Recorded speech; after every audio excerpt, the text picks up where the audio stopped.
ప్రభువైన యేసుక్రీస్తు నామములో మీ అందరికి వందనాలు. దేవునికి స్తోత్రాలు. దేవుని మాటలు ఇందాం కొద్దిసేపు శ్రద్ధగా.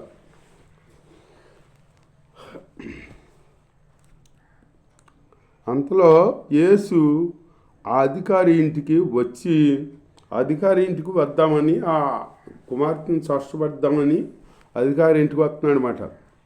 అధికారి ఇంటికి వస్తుంటే పిల్లలను గ్రోములు ఊదేవాళ్ళు, అంటే ఏడ్చేవాళ్ళు. ఇప్పుడు చనిపోతే ఏడుతారు కదా, చనిపోయినప్పుడు ఏడుతారు కదా. ఏడ్చే వాళ్ళందరినీ, గొల్లు చేసే వాళ్ళందరినీ జనసమూహం ఉందని చూసి స్థలం ఇవ్వండి అన్నాడనమాట. స్థలం ఇవ్వమన్నాడనమాట. మనం దేవుడికి స్థలం ఇవ్వాలి. స్థలం ఇచ్చే బిడ్డలుగా ఉండాలన్నమాట. స్థలం ఇస్తే, యేసయ్యకి స్థలం ఇస్తే మన కార్యాలు యేసయ్య అన్నీ సఫలం చేస్తాడనమాట. మనకంతా ఇక మనకి పనులు సఫలం, మన పనులు సఫలం అవుతాయి, కానీ మనకు అప్పుడు ఏమి రాదు. కానీ యేసయ్యకి స్థలం ఇవ్వాలి. యేసయ్యకి స్థలం ఇస్తే మన కార్యాలు చేస్తాడన్నమాట. యేసయ్య స్థలం ఇవ్వండి అన్నాడు. ఈ చిన్నది నిద్రిస్తుందే కానీ చనిపోలేదు అన్నాడు అన్నమాట. చనిపోలేదని వారితో చెప్పాడు. ఈ చిన్నతను నిద్రిస్తుందే కానీ చనిపోలేదు, ఎందుకు మీరు ఏడుతారో, అంటే గొలిసేస్తారో అన్నాడనమాట. అంటే వాళ్ళందరూ యేసయ్యను చూసి యేసయ్యని అపహసించారన్నమాట. నవ్వారు. ఏంటి, ఈ బిడ్డ చనిపోయి 3 గంటలు అయిపోయింది, వాటికి 3 గంటలు అయిపోయింది, మనం అందరం చూసాం, పెట్టుకొని మన 3 గంటలు అయిపోయింది, మనం ఏడుతుంటే మన చనిపోయలేదు అంటాడేంటి ఈయన ఎవరు అని ఆయన్ని అపహసించి ఏలు చేసి ఎగతాళి చేస్తున్నారు అనమాట. ఎగతాళి చేస్తుంటే అప్పుడు జనసమూహాన్ని పంపివేసి ఆయన్ను లోపలికి వెళ్ళి ఆమె చెయ్యి పట్టగానే ఆ చిన్నది లేచినంట. ఈ సమాచారము ఆ దేశమంతటా వ్యాపించాను. ఈ సమాచారము ఆ దేశం అంతటా వ్యాపించిందంట. అంటే యేసయ్య వెళ్ళి ఆ చిన్నదాన్ని చేయి పట్టంగానే ఆ చిన్నది జీవం వచ్చింది. ఆ చిన్నదానిలోకి జీవం వచ్చి లేచి కూర్చుందన్నమాట. అంటే యేసయ్య జీవం గల దేవుడు. యేసయ్య చేయి పడిందంటే జీవం మనలోకి వస్తుంది. మనలో జీవం లేదనుకో, యేసయ్య చెయ్యి పడితే చాలు జీవం వచ్చేద్ది మనకి. జీవం గల దేవుడు మన దేవుడు, గొప్ప దేవుడు యేసయ్య. అలాంటి దేవుని మనం నమ్ముకోకుండా వ్యర్థంగా ఈ లోకంలో జీవిస్తామన్నమాట. ఈ లోకంలో ధనాపేక్షలు అయిపోయి పింకమ్మలు ఆడవాళ్ళగా అబద్ధం ఆడుతూ దొంగతనాలు చేస్తూ ఈ లోకంలో అలవాటు అయిపోయింది అన్నమాట. పెద్దలు ప్రాయపరంగా జీవిస్తూ దాని అలవాటు అయిపోయారు అన్నమాట. అలవాటు అయిపోయి ఏం దేవుడు అయితే మనకెందుకులే, మన సంపాదన మన ముఖ్యం, మనం తినటమే మన ముఖ్యం, మనం బతికితేమో మనకు ముఖ్యం, ముందు ఎవరు చూసారా ఏంటిలే అని కొంత నడుచుకుంటున్నారు అన్నమాట. అట్లా నడుచుకోకూడదు. నువ్వు జీవించావంటే నీ జీవితానికి ఒక విలువ ఉండాలి. నువ్వు మంచిగా జీవిస్తే మంచిగా చెప్పుకుంటారు, చెడుగా జీవిస్తే చెడుగా చెప్పుకుంటారు. బ్రతుకుతాక అందరూ బతుకుతారు. ఎందుకు బతరు? దేవుడు నీరు పోసిన నారిపోయాడని శాస్త్రం ఉంది కదా లోకంలో. అట్లాగే బతుకుతాక అందరూ బతుకుతారు. దేవుడి కృప అందరికి ఉంటుంది, దేవుడే బతికిస్తాడు.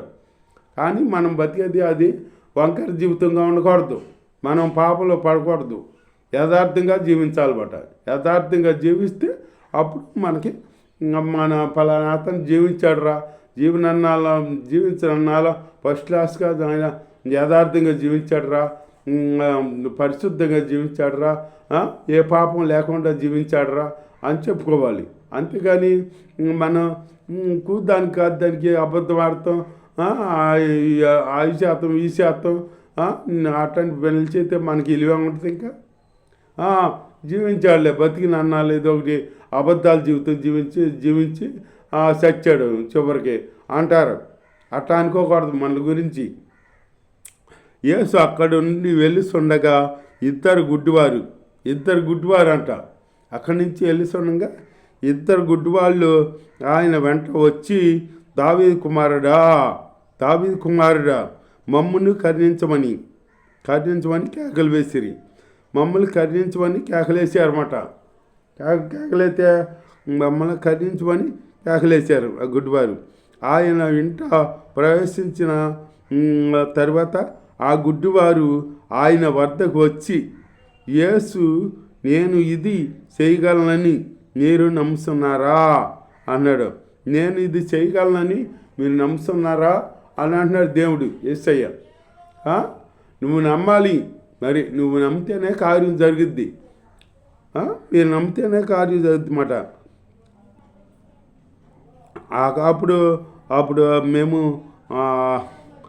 దేవుడి స్తోత్రం హల్లెలూయా నమ్ముతున్నారా అంటే అని వారి అడగగా, వారు నమ్ముతున్నాము ప్రభువా అని ఆయనతో చెప్పిరి. అప్పుడు ఆయన వారి కన్నులు ముట్టి, మీ నమ్మకము చొప్పున మీకు కలుగును గాక అని చెప్పినంతలో వారి కన్నులు తెరబడాను. వారి కన్నులు తెరబడి అంట. నా కన్నులు ముట్టాడు యేసయ్య. వాళ్ళు నమ్మినంతలోకే కార్యం జరిగిపోతుందిలే.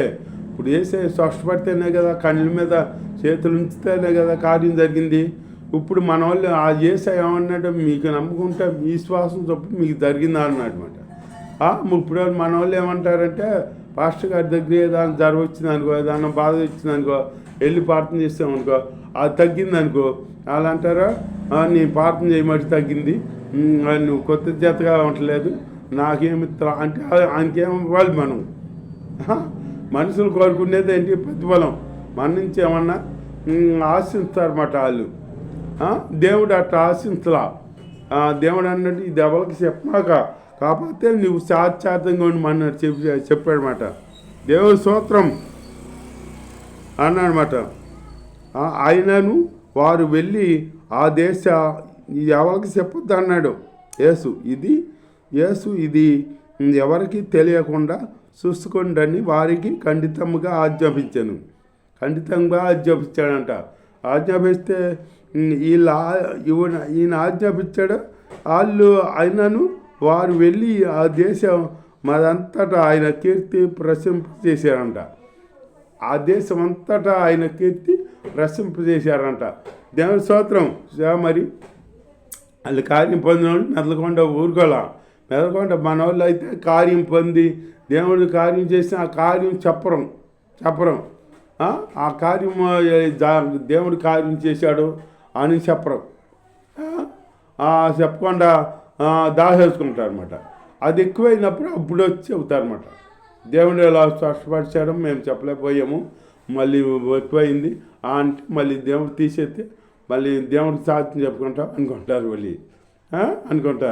దేవుడి స్తోత్రం. అప్పుడు దేవుడు తగ్గిస్తే అప్పుడు మళ్ళీ సాధ్యం చెబుతారన్నమాట. ఆ యేసు ఆయన శిష్యులను వెళ్ళిస్తుండగా కొందరు దెయ్యం పట్టిన ఒక మగవాడిని ఆయన వద్దకు తీసుకుని వచ్చిరి. దెయ్యం పట్టిన ఒక మగవాడిని ఆయన వద్దకు తీసుకొచ్చారు. దెయ్యము వెళ్ళగొట్టబడిన తరువాత ఆ మగవాడు మాట్లాడగా జనసమూహములు ఆశ్చర్యపడి, ఇశ్రాయేలులో ఇలాగూ ఎన్నడూను కనబడలేదని చెప్పుకొనిరి.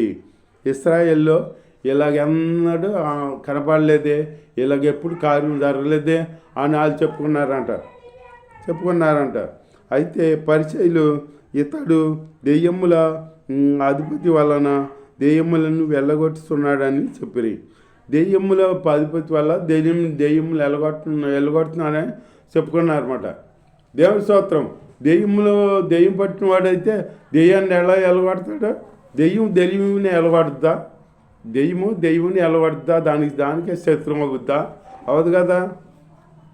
దేవుని స్తోత్రం అట్లా చెప్పుకున్నారన్నమాట. వీళ్ళు మనుషులు ఎట్లాంటి వాళ్ళు అంటే అవకాశవాదులు. మళ్ళీ ఏసంటే పడకుండా మంచి కార్యాలు చేస్తున్నాడని చెప్పి మంచి కార్యాలు చేస్తున్నాడు ఈయన్ని మాట వినేస్తున్నారు అందరూ. ఈయన వెనకాల వెళ్ళిపోతున్నారు ప్రజలు అని చెప్పేసి ఏసైని పగబెట్టుకున్నారన్నమాట. ఏసై మీద పగబెట్టుకున్నారన్నమాట. అయితే పరిచయులు ఇతడు దెయ్యముల అధిపతి వలన దెయ్యములు వెళ్ళగొట్టుతున్నాడని చెప్పిరి. యేసు వారి సమాజ మందిరములలో బోధించుచు రాజ్య సువార్త ప్రకటించుచు ప్రతి విధమైన రోగమును ప్రతి విధమైన వ్యాధిని స్పష్టపరచుచు సమస్త పట్టణముల అందును గ్రామాల అందును సంచారము చేశాను. ఎన్నో కార్యాలు చేశాడు దేవుడు. పట్టణములందు పల్లెలందు సంచరిస్తే ఎన్నో కార్యాలు చేశాడు. మాట స్పష్టపరిచి ఆఖరికి గ్రామంలో సంచరిస్తూ వచ్చాను. ఆయన జన సమూహములను చూసి వారు కాపరి లేని గొర్రెల వలె విసికి చెదరనందున వారికి మీద కనికరపడ్డాడంట. వాళ్ళు గొర్రెలు లేని కాపరిలాగా ఉన్నారని, కాపరి లేని గొర్రెలాగా ఉన్నారని వాళ్ళ మీద కనికరపడి దేవుడు వాళ్ళు కనికరపడ్డాడంట. కనికరపడి కోత విస్తారమే కానీ పనివారు కొందరే కొద్దిగా ఉన్నారు. కోత విస్తారంగా ఉంటాయి, పనివారు కొద్దిమందే ఉన్నారన్నమాట అని యేసయ్య చెప్పాడు. కనుక తన కోతకు పనివారిని పంపమని కోత యజమానికి వేడుకోనమని తన శిష్యులతో చెప్పాను. కోతకే పనివారిని పంపమని తన శిష్యులతో చెప్పాడన్నమాట. మీరు అడుగు వెళ్ళండి, కోత యజమాని చెప్పండి, కోత విస్తారంగా ఉంది, మనుషులను పంపమని చెప్పండి అని శిష్యులు చెప్పాడన్నమాట. అలాగే మళ్ళీ కోత విస్తారం కానీ కోయబారి పనివారు చావకులు తక్కువైపోయారు. ఆయన తన 12 మంది శిష్యులను పిలిచి అపవిత్ర ఆత్మలను వెళ్ళగొట్టుటకు ప్రతి విధమైన రోగములను ప్రతి విధమైన వ్యాధిని స్పష్టపరచడానికి వారికి అధికారం ఇచ్చాను. వాళ్ళకి అధికారం ఇచ్చాడంట, శిష్యులకి అధికారం ఇచ్చాడు. దెయ్యములు వెళ్ళగొట్టుటకి స్పష్టపక్క అన్ని విధంగా అధికారం ఇచ్చాడనమాట. ఆ 12 మంది అపోస్తుల పేర్లు ఏవనగా పేతురు అనబడిన సీమోను, అతని సహోదరుడు ఆంద్రియ, ఎలాందరూ జబదయి కుమారుడు యాకోబు, అతని సహోదరుడు యోహాను, పిలుపు బత్తోలమయ్య, తోమ, సుంకరైన మత్తయ్య, అల్పయ్య కుమారుడగు యాకోబు, తద్దాదియ, మారుపేరు గల లెబ్బాయి నీయుడైన సిమోను, ఆయనను అప్పగించిన ఇస్కరియోతు యోధా. వీళ్ళు శిష్యులన్నమాట. అప్పగించాడు ఇస్కరియోతు, ఆయన అప్పగించాడనమాట. డబ్బు కోసం ఆశపడి యేసయ్యను అప్పగించాడనమాట. వాళ్ళు యేసయ్య మీద పగ పెట్టుకుని ఉన్నారు కదా. ఎందుకు పగ? మంచి వాళ్ళ మీద, మంచి వాళ్ళని ఎవరో బతకనరు. మంచి పనులు చేస్తున్నాడు కదా యేసయ్య. మంచి పనులు చేస్తుంటే దేవుని స్తోత్రం, హల్లెలూయా. మంచి పనులు చేస్తుంటే జనమంతా యేసయ్యని అమ్మడిస్తున్నారు. యేసయ్యని మంచి పనులు చేసే వాళ్ళని ఎవరైనా మెచ్చుకుంటారు కదా. యేసయ్యని అమ్మడిస్తుంటే వాళ్ళకేమో వాళ్ళ అధికారులు కదా, మా అధికారం ఉండదు, ఆయన మెచ్చుకుని ఆయన వెనకాల వెళ్ళిపోతున్నారు జనమంతా అని చెప్పేసి ఆయన్ని ఉంచకూడదు, ఆయన చంపేయాలి అని చెప్పేసి వీళ్ళు నిర్ణయించుకున్నారన్నమాట. నిర్ణయించుకుని ఆయన చంపేయాలని అనుకున్నారన్నమాట. అనుకొని వాళ్ళ ఎప్పుడు పట్టుకుందామని చూస్తామన్నమాట. ఈ ఇస్కరియోతులో సైతాన్ దూరి ఇస్కరియోతు డబ్బు సంచి ఉంటుంది ఇస్కరియోతు దగ్గర. డబ్బు అంటే ఆశి, ఆ డబ్బు కాస్తపడి యేసయ్యని అప్పగిస్తానని ఒప్పుకుంటాడనమాట. ఈ యోధ ఇస్కరియోతు ఆ డబ్బు చివరికి అతను ఆ డబ్బు తిన్నది లేదు, పెట్టింది లేదు. ఆ డబ్బు అక్కడ పడేసి యేసయ్యని అప్పగించారు కదా. యేసయ్యని కొట్టాలతో కొట్టి తీసుకెళ్తుంటే అది తెలిసి చూశాడనమాట.